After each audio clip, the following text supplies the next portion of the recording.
샬롬, 오늘은 3월 26일 수요일입니다. 지난 주말부터 전국 동시다발적으로 발생한 산불로 인해 피해가 심각한 상황입니다. 산불로 인하여 돌아가신 분들과 유족분들, 그리고 이재민 분들 모두에게 하나님의 위로가 함께 하시길 바라며 조속한 피해 복구와 일상이 회복되기를 기도합니다. 오늘 우리가 통독할 말씀은 사무엘하 5장에서 7장까지입니다. 오늘 말씀은 다윗이 온 이스라엘의 왕이 되어 40년간 통치하게 됨을 알립니다. 그리고 여부스 족속을 쳐 시온을 빼앗고 블레셋을 쳐 나라의 안정을 찾죠. 이후 다윗은 우여곡절 끝에 언약궤를 다윗성으로 옮겨오고 성전을 지으려 하는데 하나님께서 허락하지 않으시지만 다윗의 마음을 기뻐하심으로 그에게 큰 복을 허락하십니다. 오늘은 이러한 말씀 가운데 사무엘하 5장 12절 말씀을 묵상해 보도록 하겠습니다. 사무엘하 5장 12절 함께 읽겠습니다. 다윗이 여호와께서 자기를 세우사 이스라엘 왕으로 삼으신 것과 그의 백성 이스라엘을 위하여 그 나라를 높이신 것을 알았더라. 아멘. 다윗이 온 이스라엘의 새로운 왕으로 세워지게 됩니다. 그런데 생각해보면 사울에 비하여 다윗이 왕이 되는 과정은 너무 길고도 힘든 시간들이었음을 깨닫게 됩니다.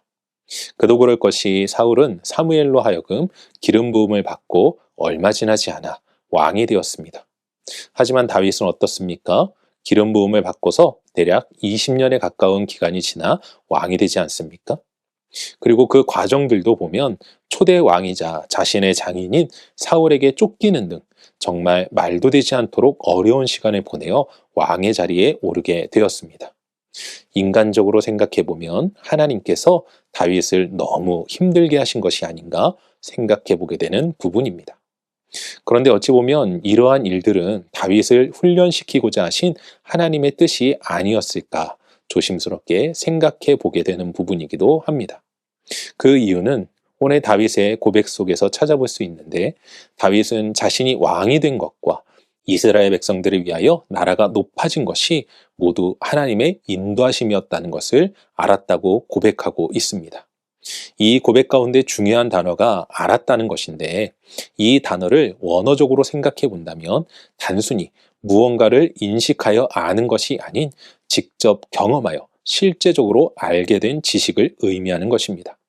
결국 다윗의 이 고백은 자신이 왕이 되는 모든 과정 속에서 힘들고 어려웠지만 오히려 그 시간은 하나님을 깨닫는 시간이었음을 고백하고 있는 것입니다.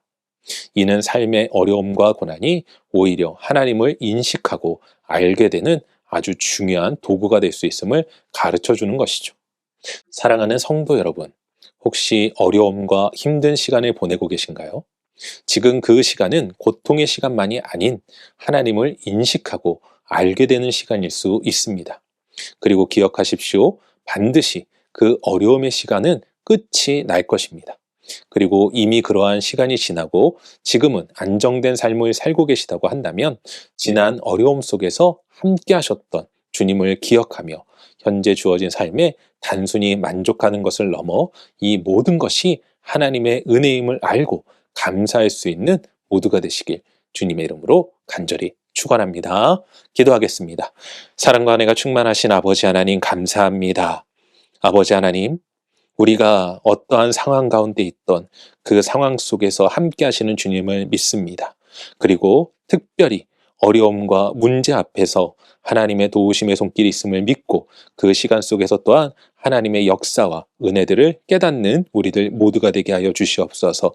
그리하여 우리가 하나님을 더욱더 분명히 알고 깨달아 나의 인생의 모든 것이 하나님의 은혜임을 고백할 수 있는 모든 성도들 되게 하여 주시옵고 그러한 시간 속에서 또한 하나님의 크신 능력과 은혜를 경험할 수 있도록 오늘도 축복하시며 인도하여 주실 주님을 믿으며 이 모든 말씀 우리 주 예수 그리스도의 이름으로 기도합니다.